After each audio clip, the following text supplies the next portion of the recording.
So someone sends you some parts to get quoted for a repair job. And right off the bat, you can tell this isn't gonna work.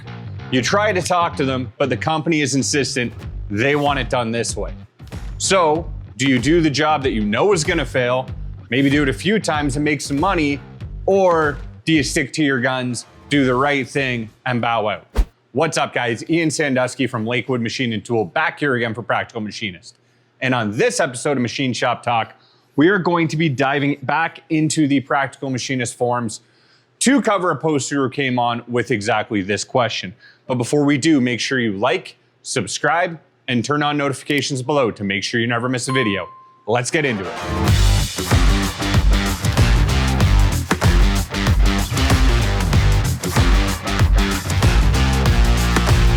So to cover off what the poster was talking about, let's recap real quick. A poster came on and they said that they had a company that wanted to get some repair parts made for some equipment they had. This was some old equipment. You know, this is not new stuff, so the OEM probably does not exist anymore, the original equipment manufacturer. And this stuff had been in service for a long time. So this had failed because it had been, you know, producing parts or whatever this equipment was doing for quite some time. The customer sounded like they wanted a one-for-one direct copy of the part that had failed. So this is the part that had failed. I want you to make the exact same thing. And the person who came on the forums, I guess, went and took a look, and they're looking at it and they're like, if I make this part the exact same way, this is going to fail. Not only was it kind of, I guess, a poor design, but was probably the best design that they could make at the time, everything else in this equipment around that part had also been worn, right? The entire machine is old. So not only did that part fail, but everything that supports that part and operates that part was also, if not failing, it was worn out. It wasn't supported properly. Maybe it had started to kick, whatever it was. I don't know the exact specifications of the part. But because of this, if they reproduced that part one for one, not only was that part gonna fail again, but it was gonna fail again faster. That old part had essentially worn itself in with the machine. You know, as things canted, it wore and kept working. So if they jam in a brand new one, this is gonna fail very, very quickly. So they were curious as to what to do. On one hand, they considered taking the job and just offering no warranty on it. So I'm gonna do what you're asking me to do. If it fails, I can make you a new one, but that's also gonna be, you know, charged. This is not a free process.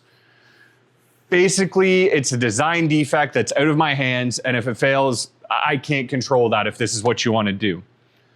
On the other hand, they're wondering, do they pass on this?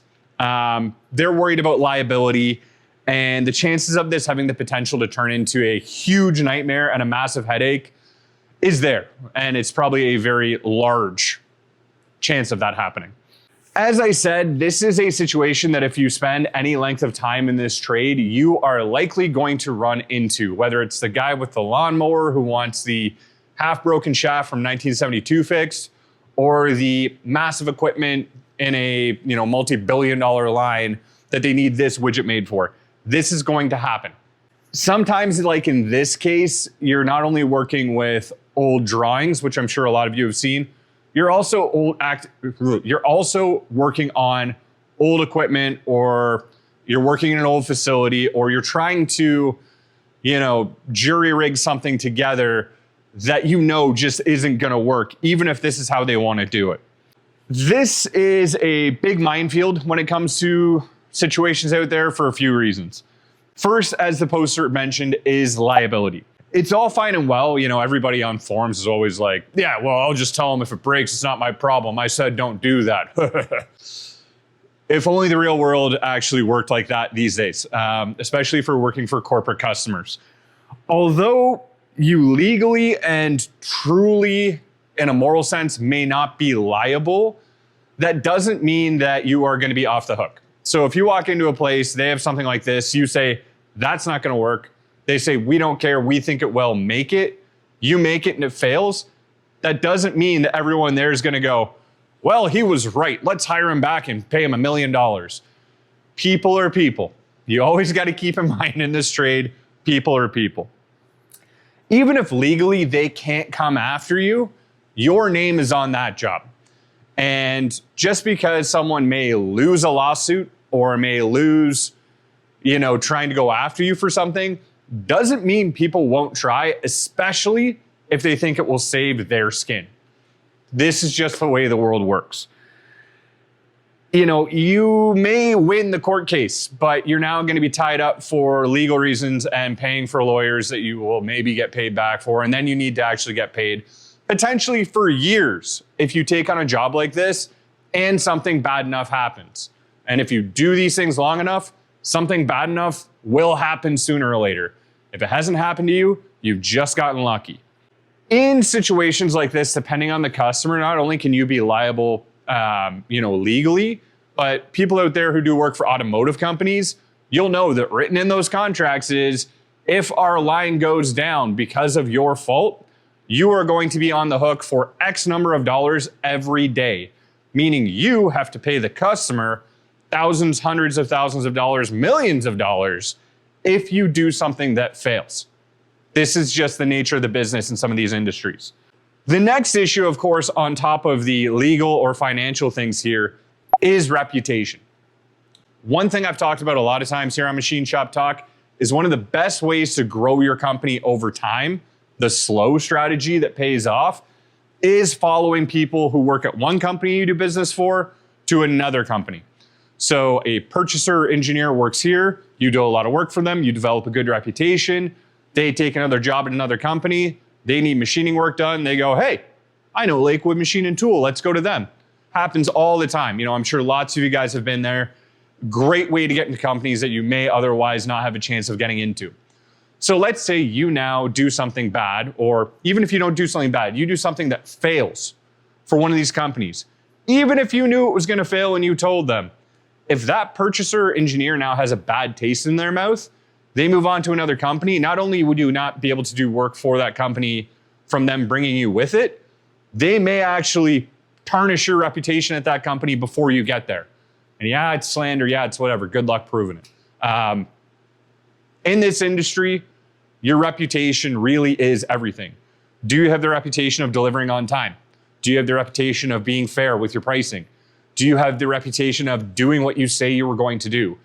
This is a really, really easy way to ruin it for probably a job that's not going to make up for it. Repair jobs like this, they pay really well once, sometimes. But if they cost your reputation, that job was a very, very big net loser. All of this is to say that I've been in these kinds of scenarios before, and I'm sure if you've been in this trade for any length of time, you guys have as well. It's never been anything critical, but I have definitely seen engineers get stubborn, or people who just don't know any better, or whatever. It's not malicious, but they say, I want this part. You say, that's not going to work. They say, I don't care. I want that part. Depending on what it is, I have either walked away, I have given them the part for free to test because I knew it wasn't going to work, or I have managed to talk them out of it and go in a better direction. All of this is to say, if you see these situations pop up, be very wary of this is a Band-Aid solution, and hey, I'm in the Band-Aid business, so I'll make you Band-Aids all day. That scenario never works out. It's always better to be honest with them and say, hey, listen, in my experience, I don't think this is going to work. Here's an idea that I think that will. Okay, you're insistent on this. Great. Let's try your idea. I'm going to do it, but this is what I think is going to work. If you want this, sure, but I'm telling you up front, this is not going to work. If you go along with it, it just opens up way too many opportunities to bite you later, and it's never worth that 1 second payoff for that one little job. In any case, guys, I'd like to know if you've been in these kinds of scenarios before. If so, what did you do? Did you take the money? Did you regret it? Have you seen this blow up on anybody out there? Let us know in the comments below, because this is how we learn from each other in the trade. Thank you very much for watching, guys. And as always, make sure you like, subscribe, and turn on notifications below to make sure you never miss a video. You take care.